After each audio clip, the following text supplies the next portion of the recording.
What is happening, y'all? Jim Iorio back here for episode 10 of the Mission Jimpossible podcast. I think that's officially the last finger counting episode I can do. I mean, unless I can get my toes up into the camera and my hands at the same time, but I'm not going to subject y'all to that. So, our counting is done. I'm going to have to come up with something new, I guess, to do at the beginning of each episode. So, I think only my YouTube viewers enjoy that anyway, because if you're on the audio, you obviously can't see me counting on my fingers. So, anyway, we've reached a mini milestone here. So, I'm really excited for today's episode because it is episode 10, which, I think is kind of an accomplishment. We've hit 10 episodes, means we've been doing this for about 10 weeks now. And I hope that you guys have been getting some sort of value out of the information I've been providing. If you're new to the show, like I've said in the beginning, I am no guru. I'm just like any one of you. I'm a normal person, and I'm going through and learning this information presently. If you follow me on social media at all, this year has been the comeback year, 2021, the year of the comeback. So I'm going through the mud with you guys, and I just bring these ideas to you because I spend a lot of time studying success, getting my mindset right. And rather than have you guys waste the same amount of man hours, you can kind of jump the learning curve a little bit by these nuggets I've distilled down into these podcast episodes. So if this is your first one, I invite you to go back and listen from the beginning. I mean, they're not really in any sort of sequential order, so you can really pick up wherever you want. But I mean, it's been a lot of good content, so I think you owe it to yourself to go back and start from episode 1. But all that being said and all that housekeeping in order, let's get down to today's episode. So what I'm going to talk about today are your 6 higher faculties, and I've got some notes here that I'm going to go off of just to make sure I give you guys the most value possible. But the 6 higher faculties that we possess, although we don't always use them, we can use them to achieve success or achieve the things that we want in our life. So, higher faculty number 1 is your imagination. We are really the only creatures on the planet that have the ability to think and imagine things. So that not only does that set us above and beyond the other creatures on the planet, but depending on how much we use that, it could set us above and beyond the other humans we interact with every day if we're really tapping into the imagination we have. I mean, really, it's the greatest gift that God gave us, the ability to imagine ourselves in the situations we want in our lives. And that's the beauty of it, is that the universe or God or source energy, the matrix, if you want to call it that, doesn't really know the difference between something that's really happened and something that you're imagining. See, really, it's focused on the energy and frequency of your feelings. So if you picture yourself, let's say you picture yourself as a multimillionaire on like some mega yacht. So that's what you want, right? That's your goal. If you put yourself in the feeling of having achieved that goal, your mind and your imagination don't know any different. They will assume that it's real because they're going off the energy and the vibration of your feelings. So that's why, in previous episodes, we talked about living in the feeling of the wish fulfilled. The true power of that is that your mind does not know the difference, and your mind and your subconscious, really, which is super powerful, and the universe and God are basically saying, all right, he must have already achieved this since he feels this way about it.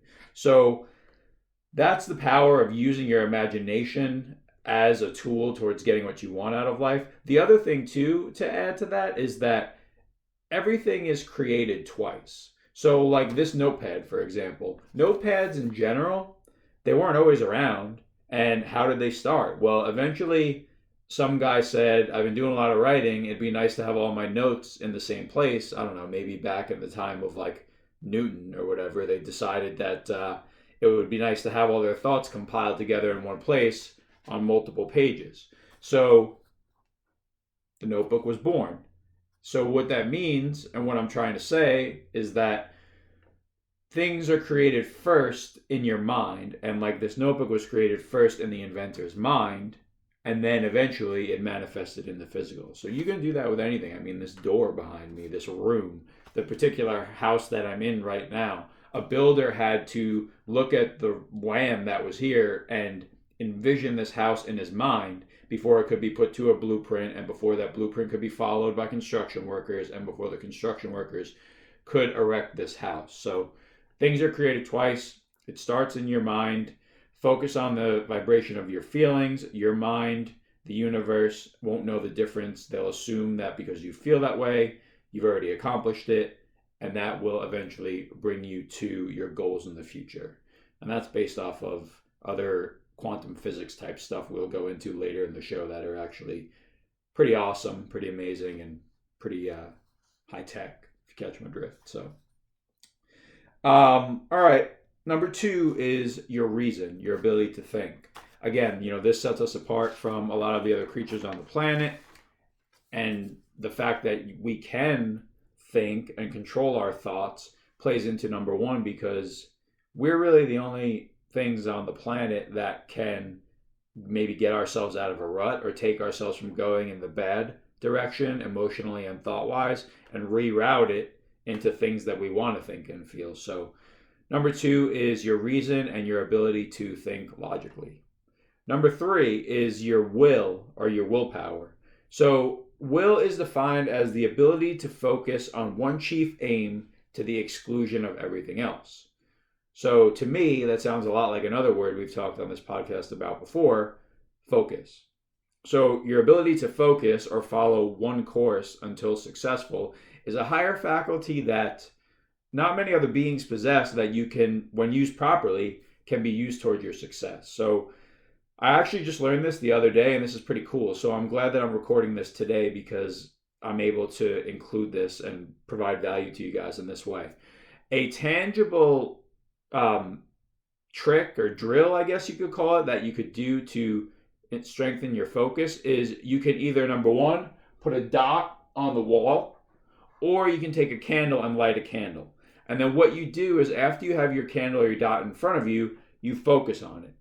And you do it for as long as you can until your thoughts start to wander, and then you just focus right back in on the dot or the candle. So at first, it's going to be difficult. I mean, people's minds bounce around way more than they even think, especially when you first start doing meditation or an exercise like this.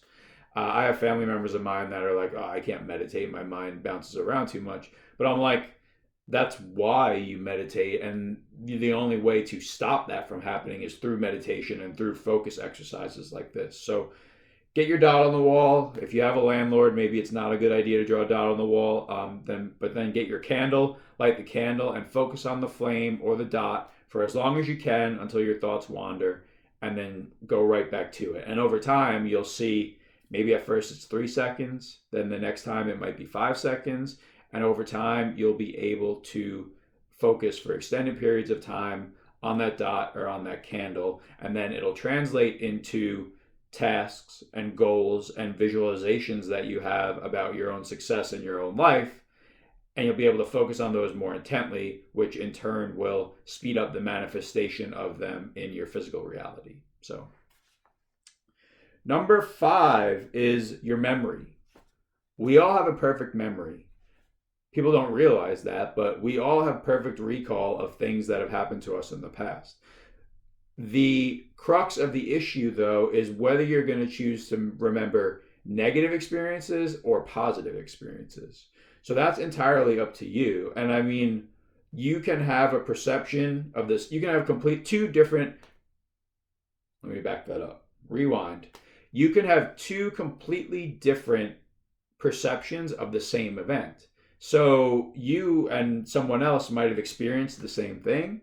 And depending on where you're at on the spectrum of your energy and your emotions, you may perceive it negatively and they may perceive it positively, or vice versa. You may perceive it positively, they may perceive it negatively.